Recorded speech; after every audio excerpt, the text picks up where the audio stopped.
Sairam students. Today's literature class is basically a continuation of your last class where we had begun with a new poem, and the name of the poem was A Tiger in the Zoo. This class is basically we will be doing the literary devices pertaining to this particular poem, which includes the rhyme scheme, the rhyming words, and the figures of speech. But students, before I proceed further, let's have a recap of what we did in our last class. So basically, this poem is a shift from the zoo to tiger's natural habitat. It begins with a description of a tiger that is very beautiful and is walking in his little cage. You remember I told you the cage is very small, so it's taking very few steps? Yes. He has beautiful stripes on his skin and has velvet like soft paws. But the tiger is not happy and is quite angry. Why is the tiger angry? Because it is confined in the cage. It is locked inside the cage. The poet says that if the tiger was not confined to the zoo cage, he would have been hiding himself behind the long grass near some water body in order to catch its prey, that is the deer. Just because it is behind the bars, it's inside a cage, it cannot do anything. But had he been living in his natural habitat, he would be hiding behind the long grass, waiting for its prey. Also, he would have terrorized the residents of the village around the forest area. But reality is totally opposite. He was confined in a cage which was made up of a strong building material, and he was helpless there. He could not show his power to the visitors. We know how ferocious it is, but he could not show his power. Therefore, he didn't even try to terrorize them. He instead ignored them. The tiger is described as being powerless and agonized by the poet. He says that during night also he is alone, hearing the voice of the patrolling vehicles of the police and looking at the stars. So the cage life has totally changed the tiger's personality. How would he have been if he was in its natural habitat? The true personality of the tiger would have been seen. But how is he inside the cage? He is quiet. He is ignoring the visitors. He is not paying attention towards them. So, the cage life has totally changed the tiger's personality. The poet is trying to say that the animal, which is famous for its fearlessness and freedom, is confined and sad due to the human beings who want to derive pleasure by looking at him in the zoo cage. So, just because we get pleasure on seeing them inside a cage, what is happening? This animal, which is famous for its fearlessness and freedom, is sad. Students, keep a book and a pen handy because you have to jot down the rhyme scheme, the rhyming words, the figures of speech. So let's begin with the literary devices of this particular poem. So we will be doing it stanza by stanza. Coming to the rhyme scheme of this particular stanza. How do we identify a rhyme scheme? Basically, it depends on the rhyming words. So look at these 4 words. We have stripe, we have cage, quiet, and rage. So stripes we will denote A, cage we will denote B. Now stripes and quiet, they don't sound similar. So this word is going to be C. But if you see the word cage and rage, they sound similar. So we will denote the word rage also with B. The rhyme scheme of this stanza is A, B, C, B. Clear, students? How do we identify? Basically, we understand the rhyming words and based on that we denote the rhyme scheme.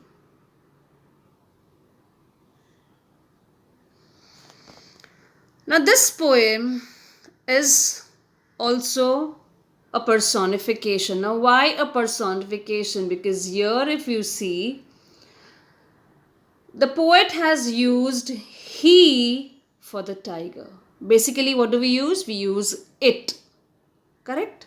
But here in the entire poem, if you see, the poet has used he. That's the reason this line is a personification. Then the tiger is personified because the poet refers him as he.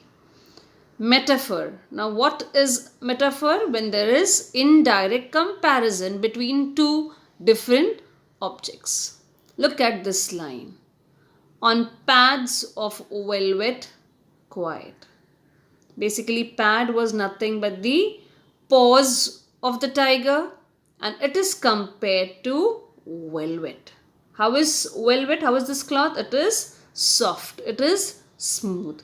So there is comparison done between the pads or the paws of the tiger and this particular cloth. Clear? So that makes it metaphor, and there is indirect comparison used to compare these two objects. Next is enjambment. You remember, students, when I taught you dust of snow and fire and ice, I told you what enjambment is. Let's look over here what enjambment is. Look at these 2 lines. The first 2 lines. Okay? When the lines continues to the next line, okay, without any punctuation mark. Can you see? He stalks in his vivid stripes the few steps of his cage. So the first line is continued to the second line. There is no punctuation mark used. So such figures of speech is enjambment. Sentence is continuing to the next line without a punctuation mark. Imagery. The next figures of speech is imagery. This figures of speech was also done during fire and ice and dust of snow, wherein you use your senses to create pictures, images in your mind. So here the poet tries to create an image about the tiger. Let's see over here. When I say he stalks in his vivid stripes, could you imagine a tiger? Could you imagine the stripes of the tiger? Yes. So this created an image of a tiger in your mind. So this figures of speech is an imagery where an image of a tiger was created in your mind. Next is consonants. Let us see what a consonance is and what an assonance is. Basically, when there is repetition of consonants, that is the alphabets other than your vowels, such repetition of the consonant sound is called as consonants. So what is assonance? Assonance is the repetition of the sounds of vowels. We have we have five vowels. Which are they? A, E, I, O and U. When the sound of these vowels are repeated in the same line, the figures of speech is an assonance. So let's check in our stanza. Look at the first line. Look at the first line. He stalks in his vivid stripes. So the consonant S, can you see over here? The sound of S is repeated. Okay, so that makes it a consonance. The few steps of his cage. The vowel E over here, can you see, all of you? Yes, that makes it an assonance. So what is consonance? When there is a repetition of consonant sound, it is called as consonance. And when there is a repetition of vowels, that is A, E, I, O and U, of that sound, the figures of speech is an assonance. Oxymoron. Now what is oxymoron? Use of adjectives opposite in meaning. Look at this sentence. In his quiet rage. Now, two different adjectives. Two different words over here. Basically, quiet and rage. Okay, rage is anger. Quiet is you're cool, you're calm. So two different words, two basically opposite words are in the same line, but where are they placed, students? They are placed one after the other. Can you see? Quiet and rage. So they are one after the other. So such figures of speech is oxymoron. Clear? So basically all these figures of speech will get repeated in your next stanza as well. Let us see. He should be lurking in his shadow. Again, it's personification, the first line, because the tiger is personified. He is used. Okay. Then we have enjambment over here. Look at this line. This line is continued to the next line. Clear? So that makes it enjambment. Okay. Let us see the rhyme scheme as well. We have shadow, grass, hole and pass.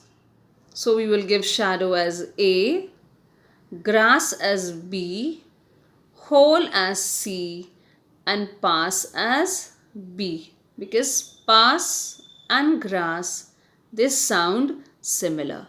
So the the rhyme scheme is A, B, C, B. Clear? Now, rhyme scheme is done, enjambment is done. Alliteration. Why alliteration? This sentence, where plump deer pass. The sound of P. How is alliteration different from consonant, students? If you remember, I had told you alliteration, the the sound of the first alphabet, it repeats. In consonants, the alphabet is anywhere. It's either at the beginning of the word, in the middle, or towards the end. But you pay attention over here, alliteration. Okay? Here, plump, pass. P, P, the sound of P. And this sound is at the beginning. Okay? So this particular sentence is alliteration. Clear, students? Again, imagery. Here, when I say lurking in the shadow, which means it is trying to hide. The moment I said he should be lurking in shadow, this image was created in your mind. That's the reason this particular sentence is an imagery.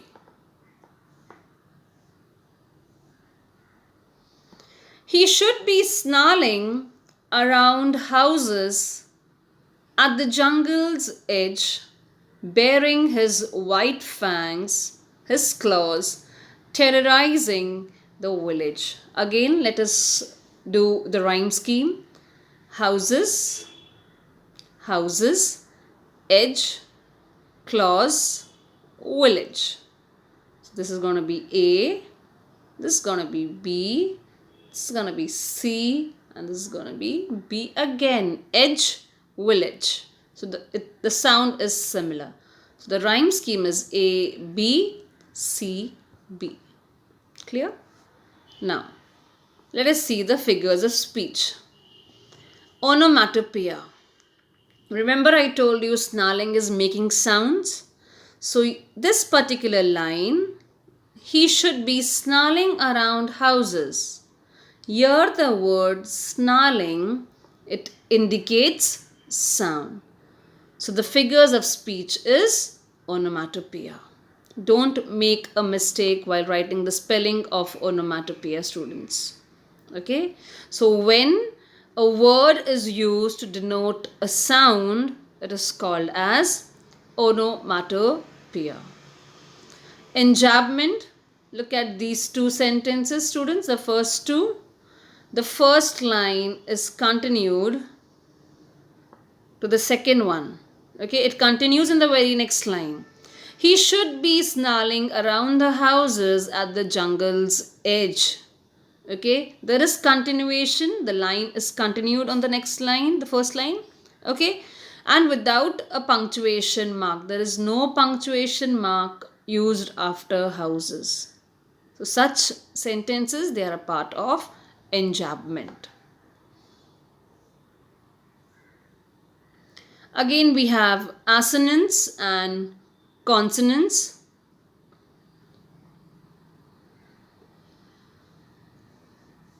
Look at this sentence.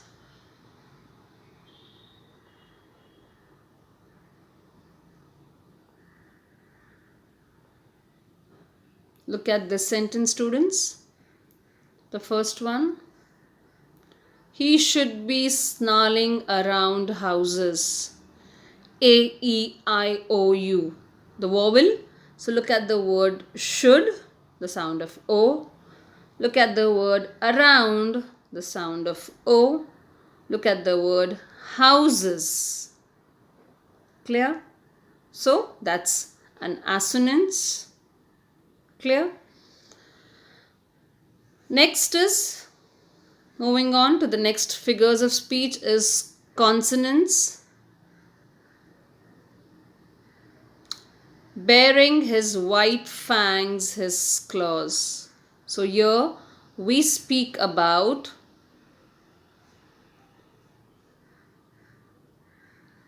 here in this line, this particular line that we are talking about. The sound of H, the sound of H. Clear? Again, this can be an assonance also because we have A, sound of A, sound of A, sound of A. Clear? All of you? So this sentence can be an assonance also, can be a consonance also. Here we have the sound of H repeated over here, white in between. Okay, for consonants we can use the sound of H. For assonance we can use the sound of A.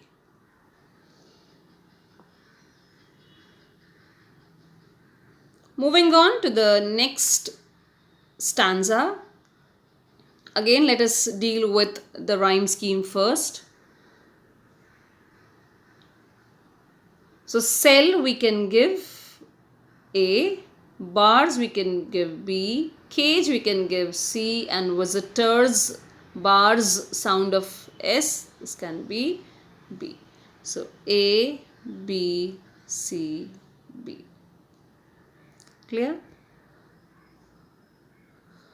Personification. Why? Because he. Can you see this? He, his, he. Okay. So here the tiger is personified. Assonance. Look at this sentence. He's locked in a concrete cell. The sound of E.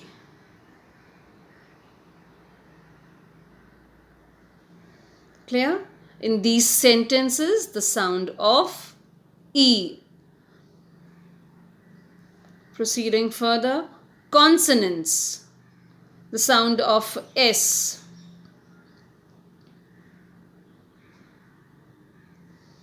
His strength behind bars. So the sound of S is getting repeated. Here, the sound of E was getting repeated. So this, when the sound of vowels is repeated, it makes it assonance. When the sound of consonant is repeated, it makes it consonants. Alliteration. How alliteration?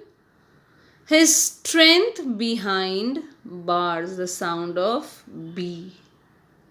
The sound of B is getting repeated. That makes it alliteration. He hears the last voice at night, the patrolling cars, and stares with his brilliant eyes at the brilliant stars. So these two sentences can be repetition, brilliant, brilliant, that is one. Second, let us see the rhyme scheme. We have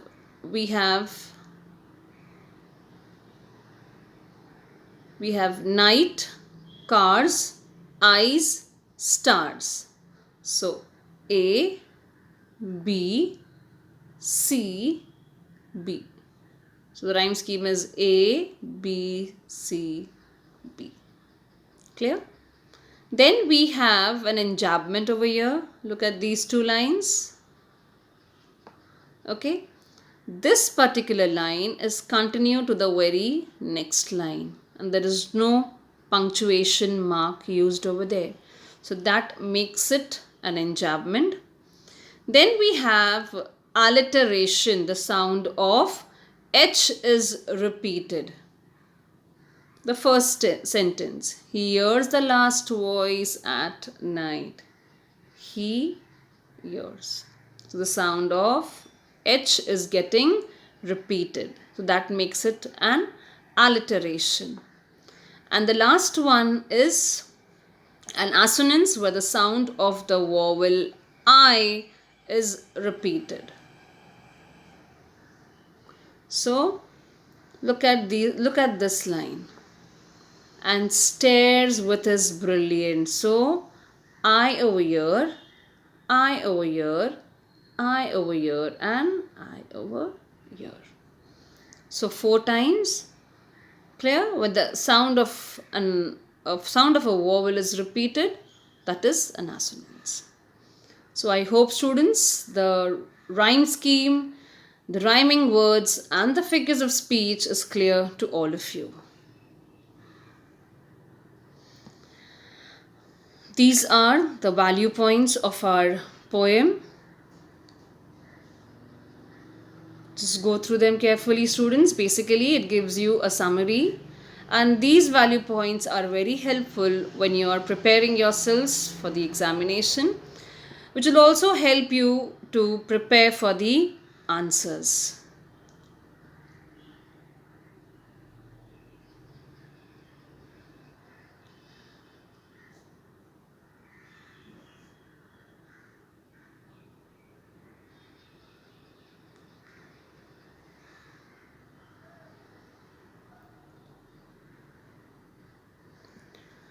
So, students, I hope this poem is clear to all of you.